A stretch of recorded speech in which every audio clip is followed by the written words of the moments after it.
Room and it stopped me. Hello everybody, welcome to today's IEP Live Learn Lunch. This is the 61st in our series of Live Learn Lunches, and we're really excited today to have Steve Salis join us from SS Solutions. Now he's going to take you through a presentation, a webinar. It's going to be a really interactive session today on my future self. We're going to finish the session at 1 o'clock today, and I would welcome you all to share your thoughts and questions in the chat box. And please do switch your videos on if you want. Steve would really like to see your faces as he's catching up and chatting with you today. So with no further ado, I'm going to pass you over to Steve and over to him. Welcome. Thank you. Can you just stop your screen share, please? That'd be wonderful. Great stuff. Thank you, everybody. I'm so humbled to be sort of giving you my lens on the world, really. And when I say the word lens, it's how I see the world.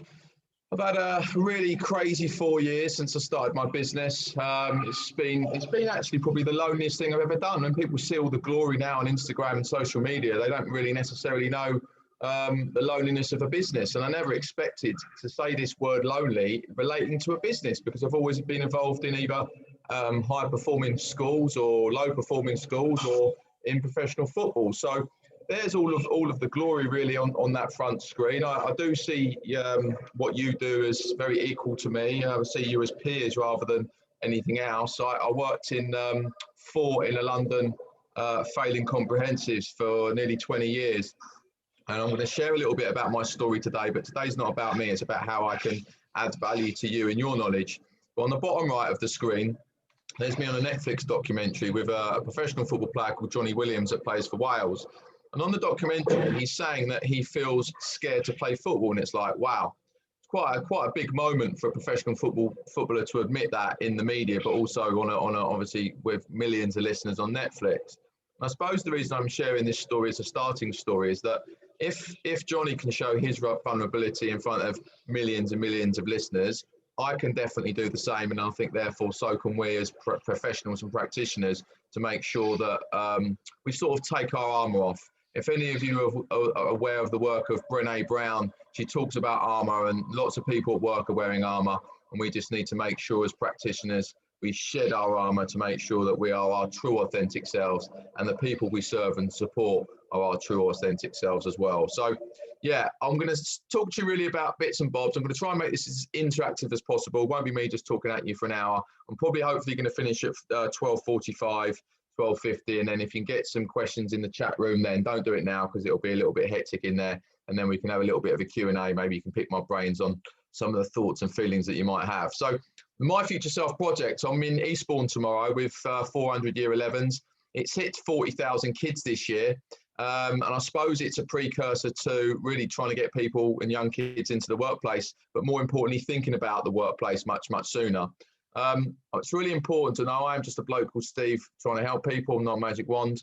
Don't take what I say literally, that's really important. I'm here to help, not hinder. Also hugely important. So real starter activity for everyone. Can you put in the chat room, please, a definition from your lens and how you see the world of mindset? I've given you a little sentence starter there. So get your answers in the chat room, please. That'd be great to see what you got.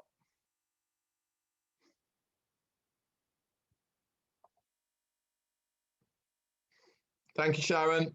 Thank you, Kate.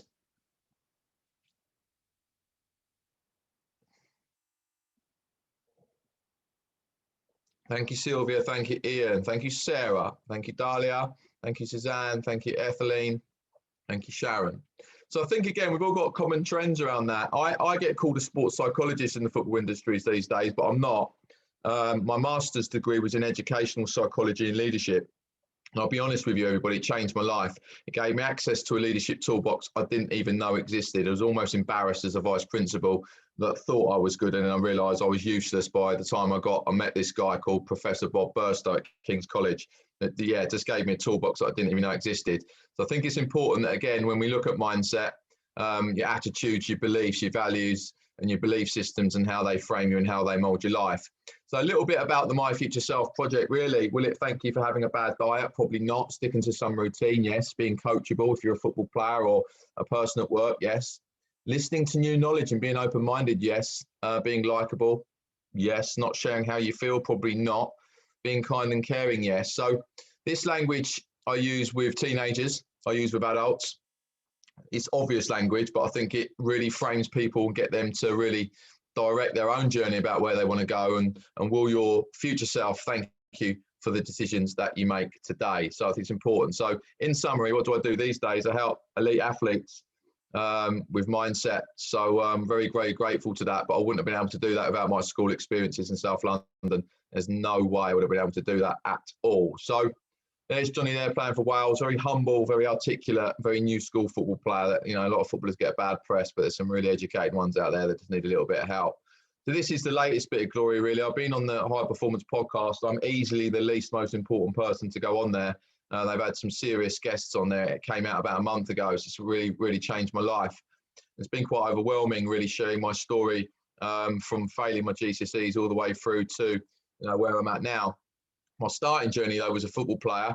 I went through the system at Brighton, got spotted as an 11-year-old and signed full-time at 16. And I was the only footballer of my generation to do night school A-levels. So I failed my GCSEs. I was put in bottom set in year 7, which is a bugbear of mine anyway. That's sort of really, really why I hate labelling. Really not comfortable with labelling. I'm not comfortable with labelling schools. I'm not comfortable with labelling the businesses or anywhere in the workplace or in society. So I think that I had my own troubles. Parents separated when I was 14 and pretty much brought myself up for many, many years. So those processes were what they were. And I was the only footballer of my generation to do any A-levels night school. So when I got released from Brighton, which was a big sad moment in my life, I moved to London, went to uni, and I went to Greenwich Uni, South East London, and then did my degree in physical education. So I scraped some crappy A-levels really. And then really, this is where my life changed at a dramatic level. As you can see from that photo, it's not difficult to spot me in that one. Culturally, South London was very different to my childhood in Brighton. And I worked in 4 failing comprehensives, worked my way up and ended up being a vice principal for 9 years.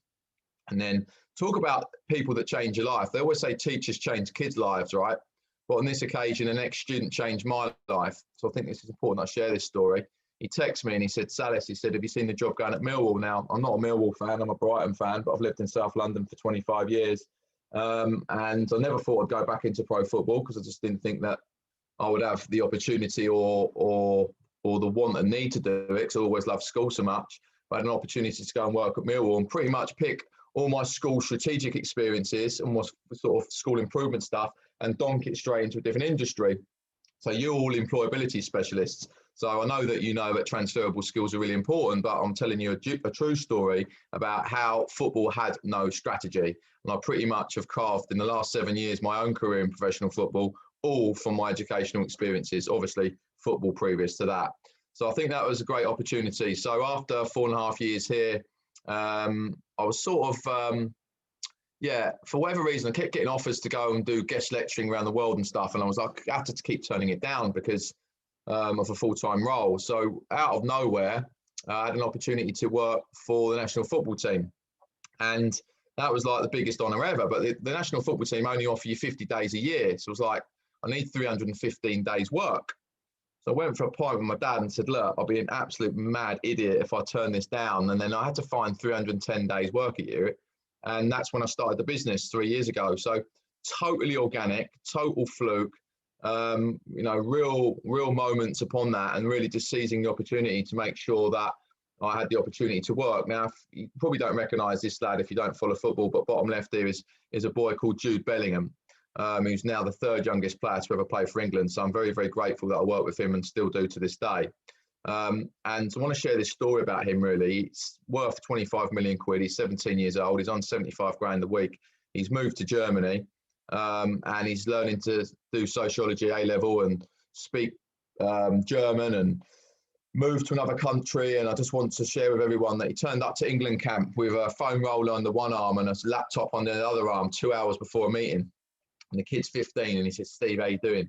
He said, I'm really sorry to cut the meeting short. I've got to get to the library and get my homework done. So see you in a couple of hours. And I'm like, wow. So that's what elite looks like. And he has the best character I've ever seen. And therefore his character defines his ability to be a great learner. His character defines him as a human being. His character defines his ability to be resilient. His character defines his ability to learn quicker than everyone else.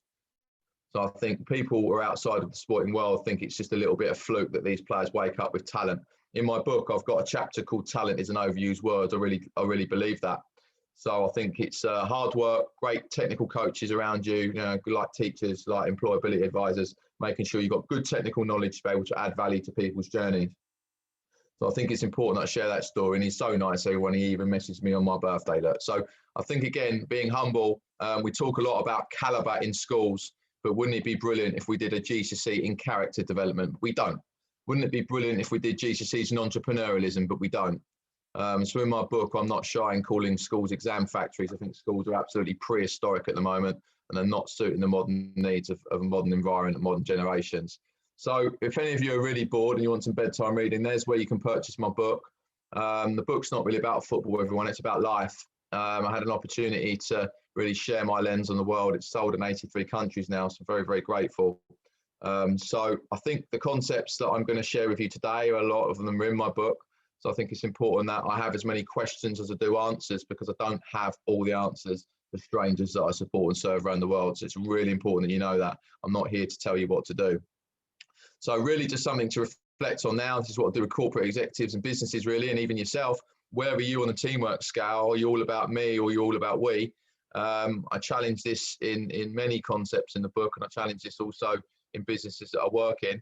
I think it's really important on a mental health angle to worry about yourself before you worry about others. I say that very confidently. There's a lot of people that are talking about we, but you need to make sure that you're not drinking from an empty cup in terms of your own mental health, your well-being, and how you are looking after yourself. And I say this very sincerely to you. Make sure you're being kind to yourself all the time to have a healthy and happy life. So question for you, everyone, really. I believe confidence is a superpower. I really do. I think a lot of people in society lack confidence because of experiences that they've had in their life. So question for everyone in the chat room is, why do we need confidence? All right, get your answers in there, please. Where we go.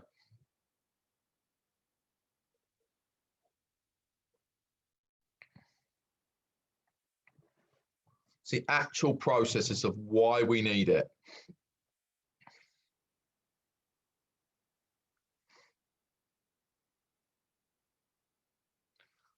And I think, again, I'm going to share, thank you, Pippa, thank you, Donna, thank you, Sarah, thank you, Sharon, thank you, Sylvia.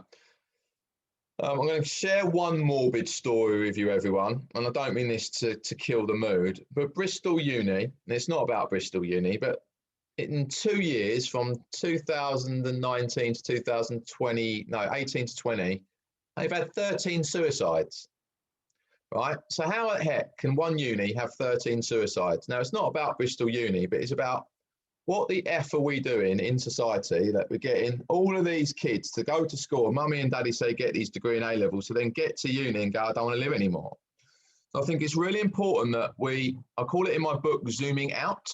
A lot of us are just zooming in. We're just doing what we've always done because it's always been like that. And I was always like, wow, like, how does this work? The biggest part of my business model is really around self-awareness. Now, let me explain and apply that for you. I was always a bit weirded out in my first school in Eltham in South London. It was a special measures school. There was 2,800 kids. It was a really lively place. And some teachers in some corridors were changing lives, absolute game changers. And some teachers down the other corridor were rubbish. And I'm like, how is that? I'm fresh out of uni. That person's got a teaching degree. They're really good. That person's got a teaching degree. They're rubbish. And I could never really connect how it is that people then get these qualifications and they're still not any good anyway. So I always have to say it as it is to CEOs and executives, because there's so much dysfunctional work going on in the workplace that people don't actually connect the behaviors, the soft skills, the kindness, the empathy, the understanding the lens of other people, and how that can enable us to be confident and how it can enable us to grow. Next concept, take a screenshot of any of this stuff if you need to. What is your locus of control? It's the type of thing I use with elite athletes.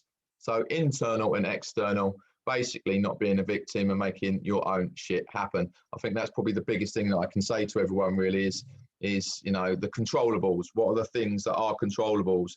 And making sure that the people we support are focusing on those and not the ones that we can't control. I think that's really important, that we remind ourselves as well as the people we support. Okay, here's one for you. I want you to look at those 10 concepts, and I want you to show your vulnerability now and your strength. So I want you to write one of those 10 which is a strength, and one of those 10 which is an even better if. And can you get those in the chat room, please? Don't worry about writing them down, just put the numbers, but have a think about it first. Give yourself some thinking time, no rush.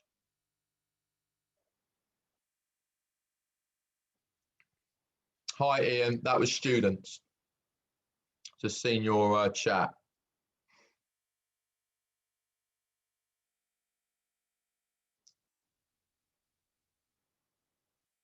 Thank you, Pippa. Appreciate your honesty. It's a nice start.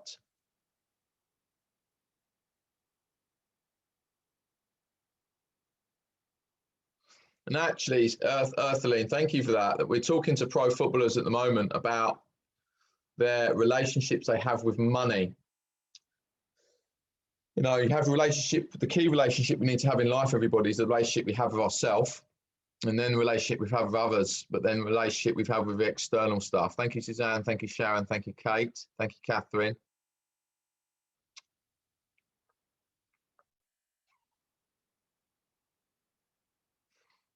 Yes, just linking to my experiences are pretty different and pretty random. I think the school experiences enabled me to learn emotional control. It's not something you're born with. You don't wake up one day and be born to deal with your emotions well.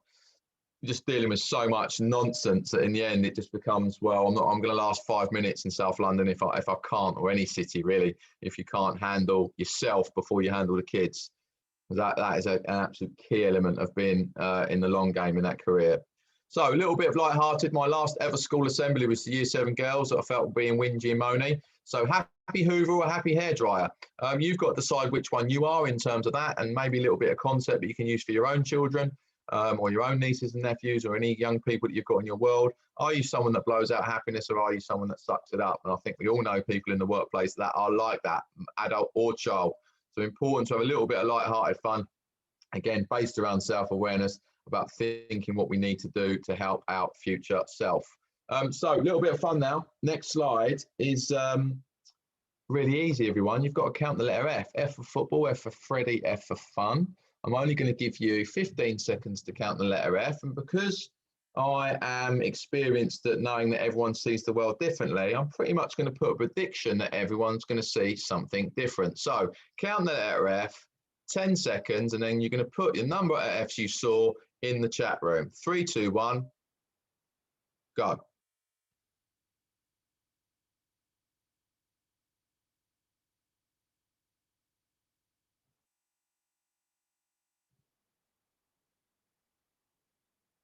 Thank you, everyone. Put your number in the chat room for me.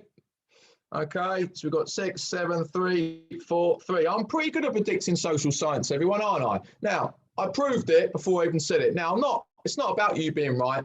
Let's imagine you're a team of people in the workplace, and Kate sees this, and Donna sees this, and Ian sees this, and Earthaline sees this. It's not about you being right. It's just proven right now, in terms of social science, everyone sees different things. And if everyone just knew that in the workplace, that we all got different lenses on the world, would there be no conflict, there'd be no aggression, there'd be no weirdness in the workplace. So just to remind you, the human sensory system can lie to you. Your eyes can lie, your ears can lie. I think I work in pro football. Now we've got video analysis. We have to be so careful with the players about what we think we see in that moment we see. Most top managers now are doing their team talks from a Saturday on a Monday, right? Because we need to see the game back to get facts. Everyone in the workplace loves an opinion. Everyone in football loves an opinion, but we can't work off opinions. We need to work off subjectivity to add value to elite performance. Same in the workplace. So let's just make sure we're mindful that what we think we see is actually accurate. So in summary, I've just proved it with this social science experiment. Success isn't always that clear. Sometimes it's black and sometimes it's white, but great leaders, coaches, employability advisors know that life is often grey. There's loads of grey moments. There's grey moments everywhere. So understanding that is a process. I've got foreign players that are signing in Premier League clubs that haven't got great speaking and listening skills for their English as an additional language. And I'm saying to the managers to say to the players, start giving them the word grey. They can go, gaffer, that's a grey moment. They don't understand what's happening on the grass. So I think in terms of inclusivity, language is so important in the workplace. Now, let's look at that analogy. I do a lot of conflict resolution in the workplace. When I do conflict resolution, I'm like, sometimes two people can be right here. But because there's an ego in the workplace, everyone wants to be right, don't they? But 4 and 4, 5 and 3, 6 and 2, 7 and 1, they all equals 8. So again, let's just be strategic and sophisticated with our thinking around right and wrong, because I think right and wrong often comes from schools, you know. I think we're conditioned. I think children are conditioned to be right and wrong because of what school does, but only wisdom knows that there's a lot of grey. So there's a word called epistemology. Won't share it with you now. Look up epistemology, absolute game changer. And it will really make you reflect deeply around knowledge and what knowledge is and how knowledge changes, basically. Okay, next task, next slide you're going to see for 3 seconds. What I want you to do is write down what you see. You're not even going to see it for 3 seconds. You're going to see it for 1.5 seconds. Write down what you see and put it straight in the chat room. 3, 2, 1, go. What did you see?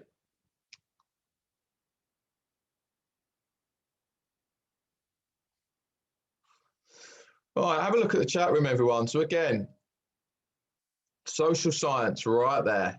And I think it's really important that when we're influencing people, you know, we try not to tell. There's a book called How to Win Friends and Influence People. It's 120 years old, this book. What a book, Dale Carnegie. And it talks about the feeling of want. So let's say me and Kate Tully are working together, and Kate's my boss, and she says to me, Steve, I want you to get that done, please. And I say, no problem, Kate. And Kate tells me because she wants it done, right? Because she's the boss. So she tells because she wants.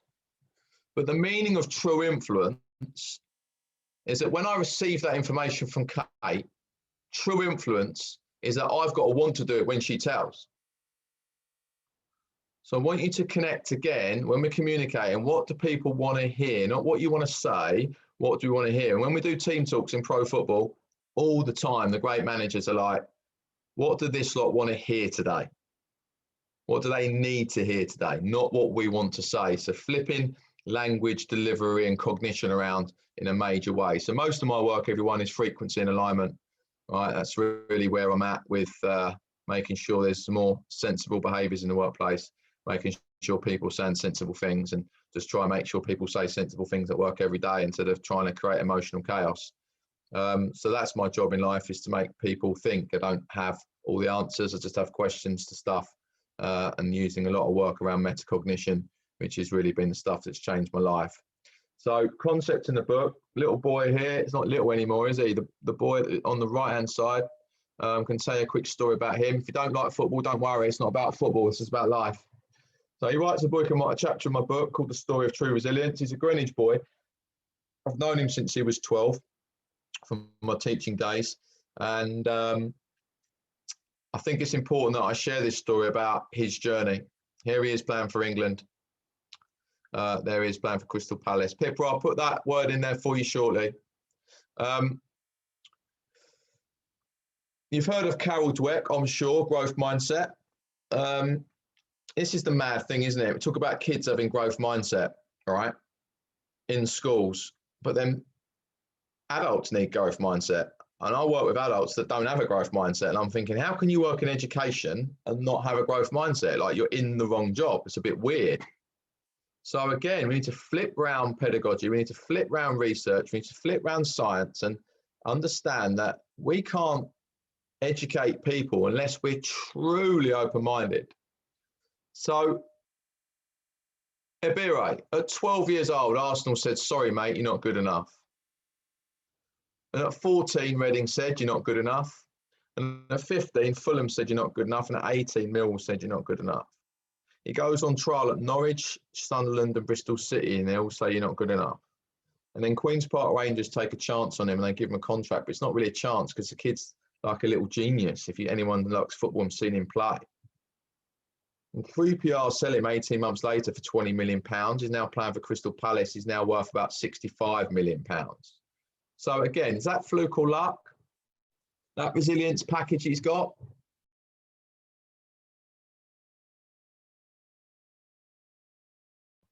Yeah, just being muted there, sorry. Yeah, the important aspect to this journey is that I'm very fortunate I'm around these young people that are really making life for themselves, and they are just resilient. They just have great character. They don't rely on caliber, right? And again, schools, think about behavior conditioning, the adults that you're dealing with. They are conditioned to think what they think, know what they know, feel how they feel. And sometimes their conditioning is wrong. It is not an accurate evaluation on the world. So how can we change that? How can we do that little bit of rewire? That's why what you do is so difficult, right? Another thing he was brilliant at school. So he's given himself a really good choice. I call it the toolbox. More tools, more choice, everyone. If you've only got one tool in your toolbox, you're stuffed. So you need as many tools in your toolbox to be happy and healthy as possible. So definition, he showed commitment, Abire. How would you define commitment? Where you go?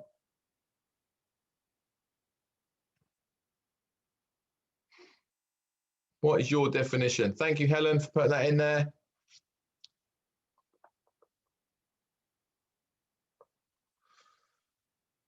Love that, Earthling. Stay in power. It is.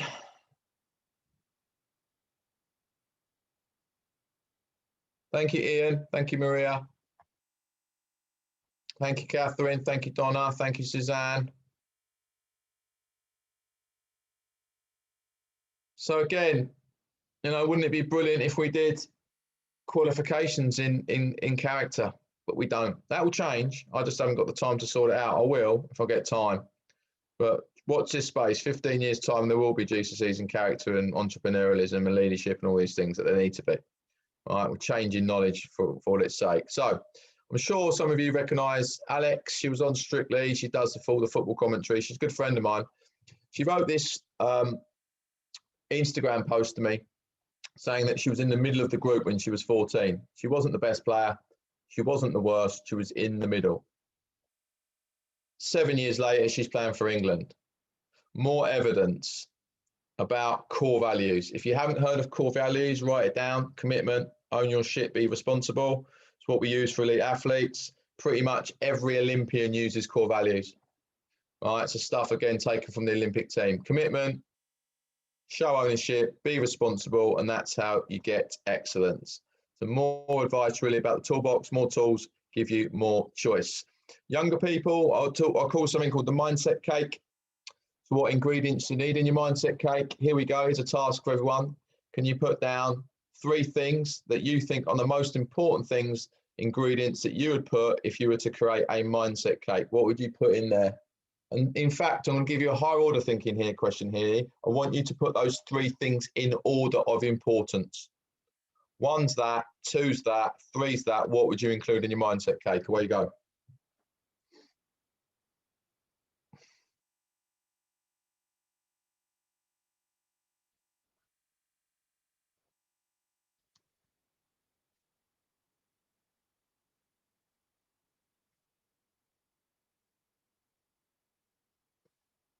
Thank you, Pippa.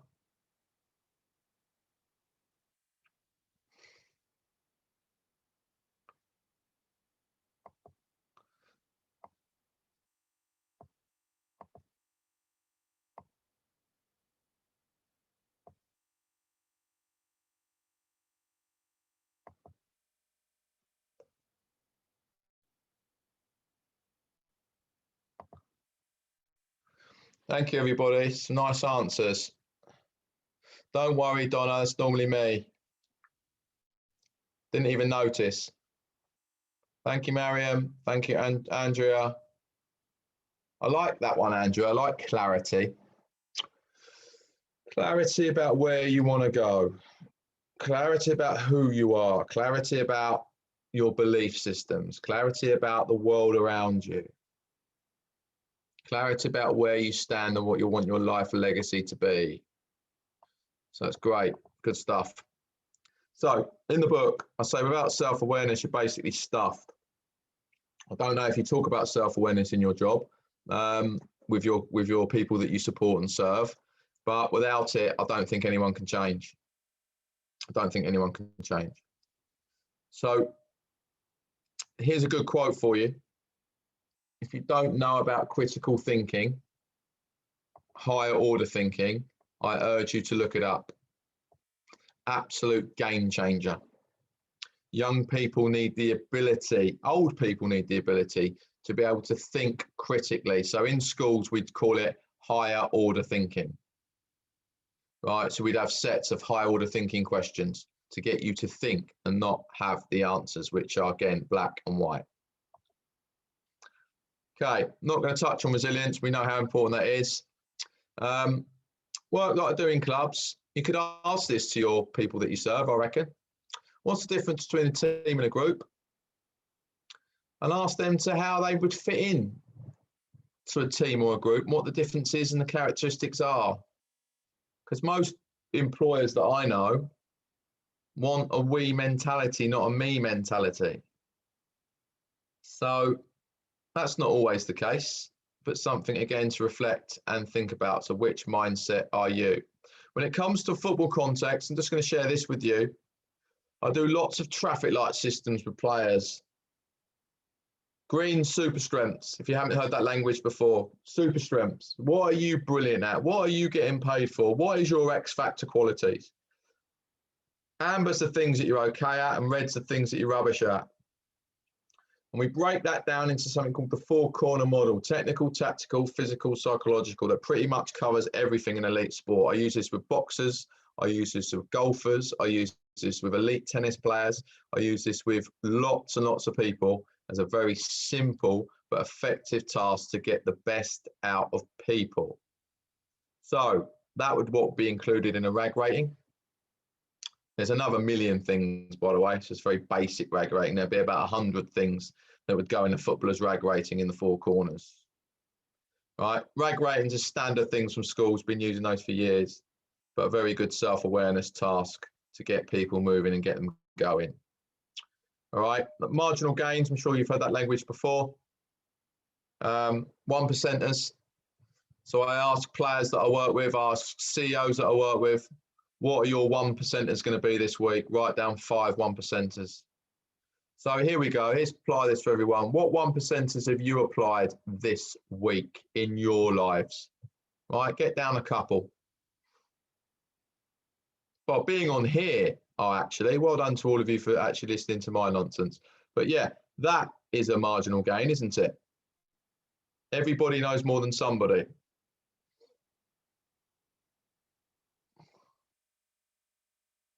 Suzanne, do you know what? I heard, and I might be wrong, thank you for your input here, that Google are employing people with autism for their own mathematical ability, but I might be wrong. Please look that up. I'm sure I heard that on the radio, on Radio 4 this week. So please have a look. But thank you for sharing. Thank you, Pippa. I'm just trying to drink more water this week. Thank you, Sylvia. You agree with that one, don't you? Yeah. And digging the hard part of the garden, Sylvia, is going to help your future self, isn't it? 'Cause it's going to take that little bit of edge away from, you know, you've got to do it to get the hard bit done first. That's what my mum used to tell me anyway. She loved her gardening. Yes, Pippa, that's very honest of you as well, Pippa. Easily done, isn't it? Very easy to get sucked in.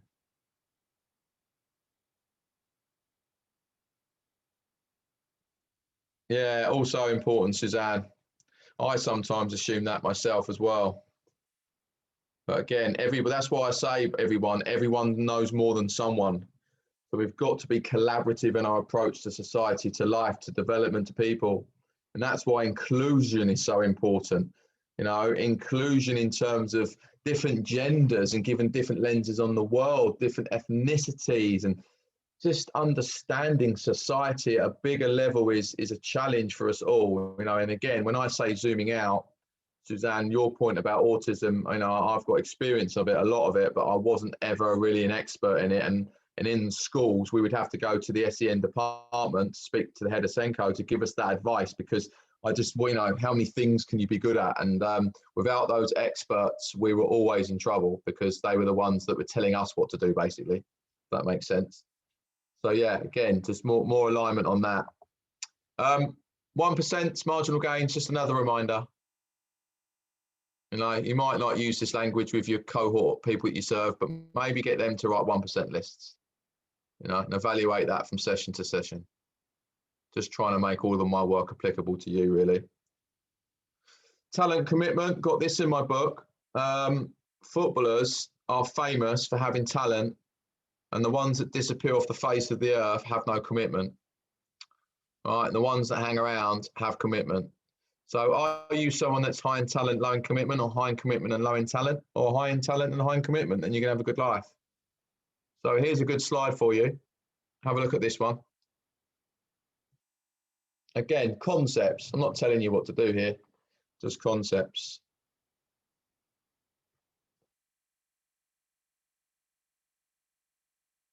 Okay, loads of stuff we do. You know, again, I think influence comes in many different ways. It's from my experience, influence doesn't come from telling people what to do. So I think it's important, you know, especially the kids that I've taught, they didn't want to be told what to do. Sometimes you got to do it, but it wasn't always the way. So more tools to help people. Okay, concept again. Genuine question. This is not one to try and trick you. What's more important? Prove yourself or improve yourself? Get your answers in the chat room, please.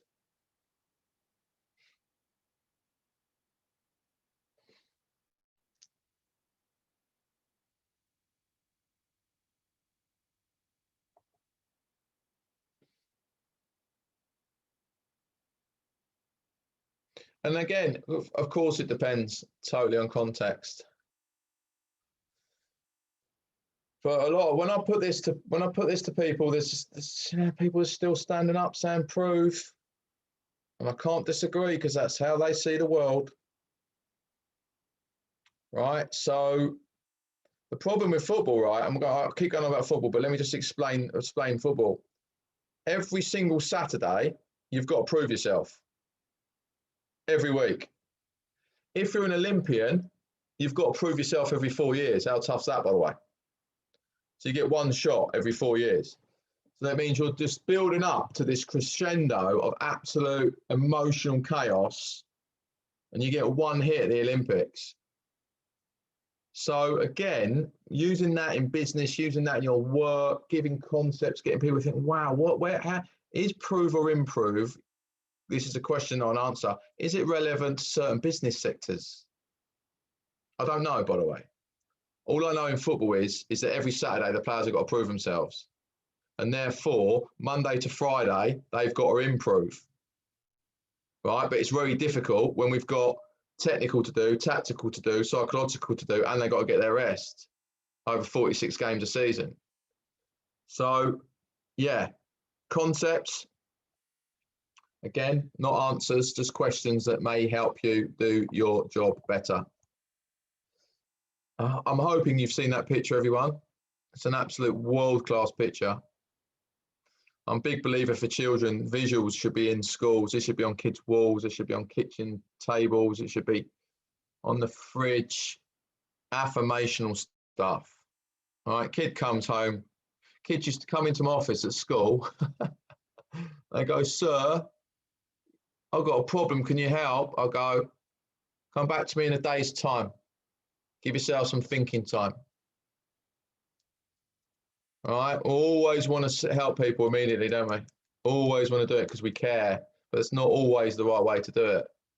Now, if it's a serious safeguarding incident, of course I'm going to help them straight away. But 99.9% of the time, when 15 kids are outside my office at the end of the day, and I'm not being like old school here, the kids could just sort it out themselves. Right, so we need to upskill the young people to be able to think, analyze, assess, even something in education called 3 before me. So go and see 3 peers before you see a teacher. You know, those structures to make us less sound draconian. We're actually putting structures in place to add value. So smooth skill never made a skilled sailor. Stay with me, everyone. We're finishing shortly. Love this quote, probably one of my favorite ones. And just keep upskilling people with self-talk. All right, better self-talk leads to a decrease in issues around mental health. This is a good one, school assembly classic, really. It's what people think and then what the reality is. No one really sees the dedication and the hard work and disappointment, even from my life. Have a look at this one, Carol Dweck stuff. How many people do we know, right, in the red on the left, bottom left, that take it personal and get defensive? Oh my God. How many people do we know that are like that? That blame others? So upskilling people to be measured, to be rational, to think well. You know, how can we teach people to think well? Don't get a GCSE in that, that's for sure. Okay, little personal one now. Who's the person that's inspired you to be the person that you are today? Don't ignore the bottom bit, ignore the player bit. Who's the person in your life that's inspired you to be the person that you are today? Get those in the chat room, please.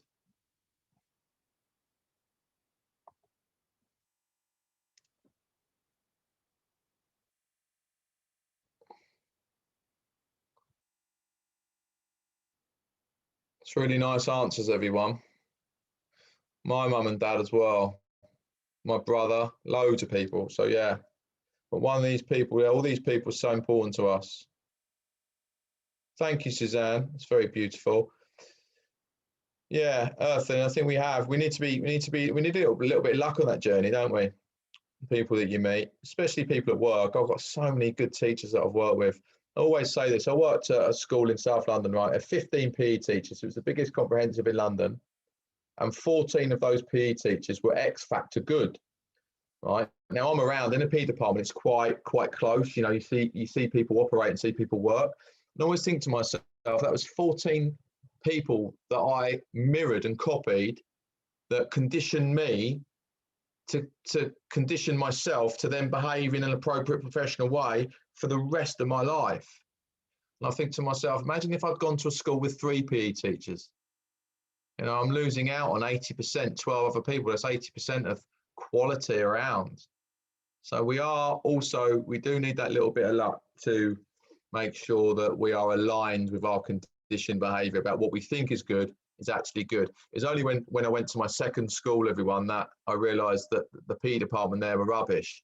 They were lazy, they were loose, they were draconian, the kids hated sport, the teachers were demotivated, the list goes on. So again, we really need to be reflective and mindful of how we change lives and the people that are around us to do that. So everybody, thank you so much. I've tried to keep it brief enough and made it reasonably interactive for you. I'm happy to do a Q&A until 1 o'clock, if that's all right. I mean, I know we've got small enough numbers, so I'll tell you what we'll do. Don't worry about writing any more stuff. If you just put your hand up on the screen, and then I can just ask you to unmute yourselves. There's a little hand up thing, isn't there? Can I ask you to unmute yourselves? And yeah, we'll do it that way, if you don't mind. But thank you so much for listening to my journey. I hope I've given you a few nuggets that you can apply and use it in your world.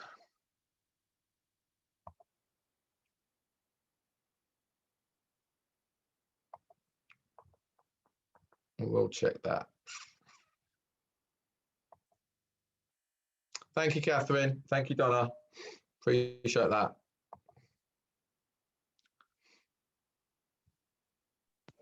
They've gone shy on us again, Steve. They're not normally this shy, this group, but there's been lots of comments in the messages. I can see lots of stuff flying in as we speak. So they're flying past so fast, I'm struggling to keep up. Lots of this has been really great, and thank you. A really productive way to spend an hour and getting fresh insight from Sharon. Thank you for that, Sharon. Anyone got any questions they'd like to put to Steve? Earthaline has. Unmute yourself. Be lovely to hear from you. You'll be able to, Etheline. There you go. Yeah. There we go. Oh, she's gone on to mute again. I've just unmute you, Etheline. Right, got there in the end. I was just going to say that looking at the model you gave about proving yourself or improving yourself, yeah? Yes. I just it just came across that working with my team of other advisors, that we are actually a mixed group where we've got people who are always vying to prove themselves.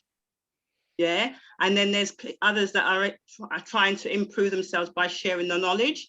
So it just sort of like clicked with me that that is kind of something that is happening in our workplace, that physically you do get a mix of people who are maybe, one or two are maybe being a bit of a martyr, yeah, and others who are trying to say, well, you know, my clients are here and I'm trying to make sure that everybody shares maybe opportunities or experiences, and they're more for sharing, but others people are more for, well, I'm doing X amount of interventions. Do you see what I mean? So it was just your model actually just clarified that to me. And I think as well, Etheline, I think I'm working with people now, and most of the people that I work with are now 2 to 3 years in, and therefore you've had like a 45-minute snapshot of some of my work. And I'm so grateful that you brought that up, because when you include we, not me, when you include conversations in meetings and agendas which are not about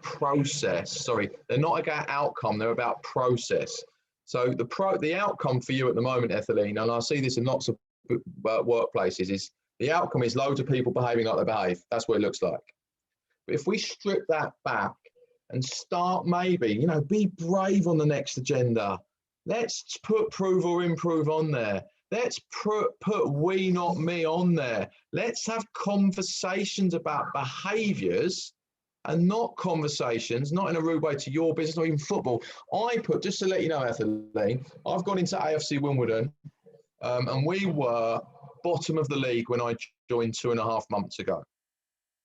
If we get relegated, we're not now relegated, we're now safe, I'm allowed to promote, but if we had got relegated, we would have had 25 staff, non-football staff, that had lost their jobs. Cleaners, cooks, blah, blah, blah. You would think the first presentation would be about football, right? But it wasn't. It was about people. It was about connections. It was about those players knowing on day one, if we go down, that lot are losing their job. That person could lose their mortgage. That person could be homeless. And connecting the actual why we're doing it. I know you know about the why, but I've gone into businesses and talked about the why, and now I've got pen pictures of everyone's why. And I walk into buildings, and so in my book, Etheline, I will shut up in a minute, I say, what's the point of knowing about football or education or business if you don't know how we learn about business, how we learn about football, how we learn about it? If we don't know about soft skills, if we don't know about being a good listener, if we don't know how to be kind. And if we go back to listening, how many people in the world do not actually listen to anything that you're saying? So on the agenda, this is a true story, Etheline, true story. I've just done my performance review with the manager at AFC Wimbledon, just done my review, and I love our staff dearly. I love them. But their inability to listen really well is going to cost us next season, because when we start losing, which we will, everyone's going to get emotional, and I'm predicting it before it even happens, because we've got to let people actually finish their sentences. So something as basic as that, going back to self-awareness, then we can start having conversations that actually make the building a better place to work. I know I've gone around the houses, but it's like 20 million concepts. I've got other ones around self-awareness called confidence and competence. Some people that are very competent are very quiet. Some people that are very confident are not very good at their job, but they just got a loud mouth. Yes. So trying to get the behavior stuff sorted out and the self-awareness stuff is just the stuff where if we can just be sensible. But the final thing I'm going to say is businesses and schools are still not putting this on agenda to make the process better. They're still talking about data. Stop talking about data. Start talking about people. Yeah. You know, so thank you for sharing your lens, Etheline. I appreciate it. Great, thank you. And I'm not really a football fan or don't do anything, but this has been a bit clearer for me. Thank you. My pleasure. Excellent. Does anyone else have a question or a comment they'd like to share? It doesn't need to be a question. It can just be a comment on the content. I could spend the rest of the day talking to you, Steve, about people not letting other people finish sentences. I can see lots of nodding. You can see my speaking sticks work, can't you? It's incredible. But anyone else like to pop their hand up and share some comments, your thoughts on today's session or anything at all? You're all being shy, but that's okay. Here we go, Catherine. You should be able to unmute yourself, but there you go. I'll ask you to anyway, and it should let you. Hi, yeah, I was just thinking, I teach mental health first aid courses, and I think that some of what you've said really resonates with some of the things that I cover, because like you say, you know, finishing the sentence, maybe not assuming how people feel and what they're thinking. And that's so key. And I think the fact that you've linked it in with education, I'm a teacher, I was a teacher in a classroom, now I do careers advice. It's definitely that way to go. It's the thing about being worried about silence and feeling like you have to fill that silence. And I think that's something that taking some of the things away that you've said, Steve, first of all, I can maybe have something there to help them think, but also to help them be comfortable with silence, because we're so used to kids or groups of people being so loud. It's just came to me that actually that's a good way of maybe resolving that. Thank you, Catherine. And I think, again, I'm going to share a little teaching nugget for you. I'm Ofsted trained. I don't do any Ofsted training these days because I haven't got time, but I've probably done 3,000 lesson observations in my lifetime. And the great teachers use thinking time. So let's just apply this for you. The question goes on the board. The kids answer it and the teacher says, what's the answer? And 30 kids put their hand up like that. Or 2 kids let's go 2 kids put their hand up.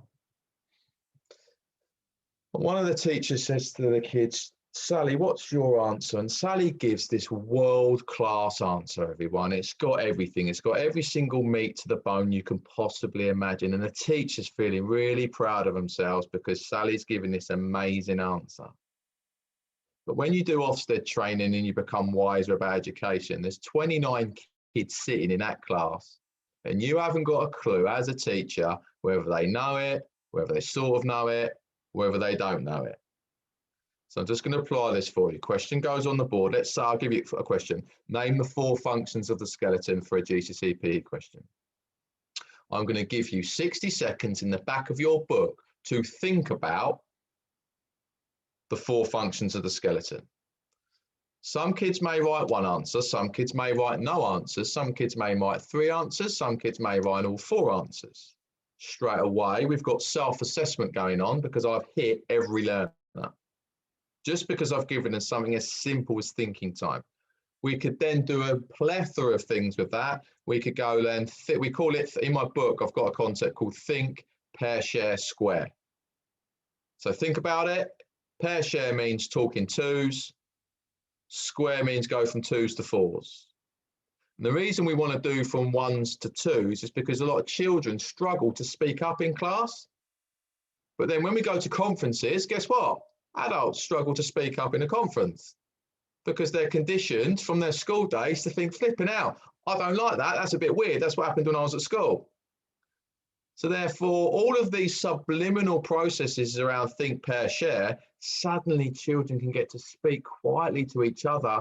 One's got 2 answers, the other one's got 2 answers. They collaborate, they share, suddenly they've got 4 answers. Then they feel $1 million. They haven't been weirded out by their teacher because they're like, oh my God, this is awkward. And then confidence grows. So I'd love to answer that. So anyway, I've got 1 million of those little nuggets, but yeah, I wouldn't have brought that up, Catherine, without you. So when I say everybody knows more than somebody, Catherine, if you don't share your lens, then I don't share that story. So thank you. Dahlia is going to join us for a question now, Steve. Brilliant. Yeah, hi Steve, very quickly. It's more of a statement really. I'm thinking that to support people to move from a fixed mindset to a growth mindset takes a kind of like a nurturing attitude. And it's a challenge, isn't it, to work with people in that way, because it's easier to work with people who are ready, who are sort of like already, you know, in that growth mindset. But then if we don't, we can miss out on the ebbs who were told no all the time, can't we? Yeah, I've got 2 caveats to that, Dahlia. Thank you for sharing this. Agents call me all the time. Agent called me yesterday on my train into London and said, Steve, I've got a player in need, can you help? The first thing I say, does the player want the help? If a player doesn't want the help, can't help anyone. That's the first caveat. Second caveat is the reason self-awareness is the #1 thing for a fixed mindset or anyone in the world. If someone doesn't know that they're fixed, then firstly, they need to know that they're fixed. So how do we get them to understand, to be more self-aware that they're fixed? So things like the Dunning-Kruger effect, which is the confidence competence scale, things like knowing what you know, knowing what you don't know, and not knowing what you don't know, and all of these concepts around conscious competence and conscious incompetence are game changers. And therefore, the fixed mindset stuff, we meet these people a lot. How can we get them to know that they are that? Because if we don't get that bit, we can't change anyone, everybody. We cannot do anything, child or adult. Now, most of us would have more patience with a child than we would with an adult, but I think we need to employ patience with both, because people are conditioned to think and know and be and feel what their experiences are. Some people are still aware of it and are just stubborn sods, by the way. They just do it deliberately, but that's what I call that self-harm. You know, you give love, you get love. You give hate, you get hate. It's like that common sense. So, Dahlia, I think the conversations just need to be had all of the time around prove, improve, we, not me, confidence, competence, fixed and growth.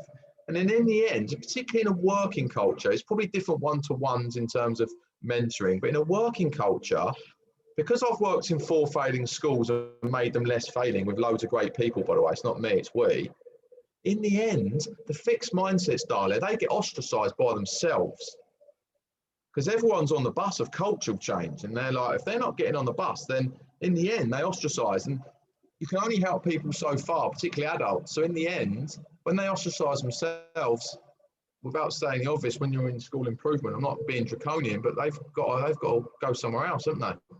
So difficult though, like really hard. Like, you know, again, to be ethically sound and morally sound doing this is probably actually, Dahlia, why I left education, because I stopped believing in the system of ethical moral leadership. Thank you. Right, so thank you very much for that last comment, and thank you so much, Steve, for today's session. Unfortunately, it's 1:02, so I'm going to have to close this session now. We've really enjoyed it, and we've found it really useful. There's been so much stuff going on in the chat, and for those of you who are still on, I know you'll want to revisit this and you'll want to go back and look at some of those models. We will be sharing the session on our IEP YouTube channel, so if you're not already subscribed, pop over to it and subscribe, and then you'll automatically get the notification when it comes up.